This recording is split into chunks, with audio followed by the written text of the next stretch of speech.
The Wings of Freedom Tour in Naples for 2015. Two World War II bombers flying into Naples Airport this afternoon for the latest stop on this tour, giving you a chance to take a ride in some of the world's most iconic aircraft.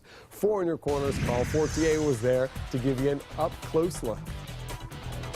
Well, airplanes simply don't get much more iconic than the B-24 and the B-17. Within minutes of landing, the World War II bombers were open to the public, who were eager to climb on board. As this B-24 Liberator touched down at Naples Airport, this group gathered at the terminal anxiously waited their turn to take a tour.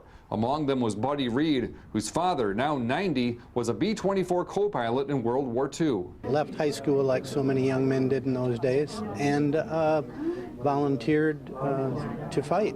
But his dad's plane was shot down on a bombing run of German-held Austria. Nobody was hurt badly on the flight, but about 80 Russians were surrounded him when they went down, and they were really good to him. They fed him, they let him smoke. Jim Goolsby flew this B-24 to Naples. He says hearing the war stories told by the veterans who come out to see this plane and the B-17 Flying Fortress always leaves an impression. They start reminiscing about some of the things that happened. Sometimes you're laughing and sometimes you're getting ready to cry. It was a very significant part of their life as young men.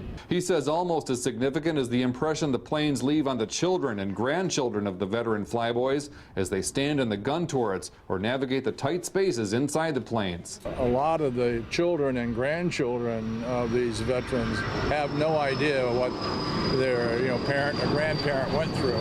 So they come out and it's usually a big surprise to them. But not to Buddy Reed. He's seen the B-17 before, and he's thankful for the plane's tough build. A lot of those did not make it home, and a lot of our boys didn't make it home, but those were incredibly strong aircraft. The B-17 and B-24 are at the Naples Airport through Monday. A $450 donation can get you a half-hour flight to really experience what they were like in the air. In Naples, Carl Fortier, Fox 4 in your corner.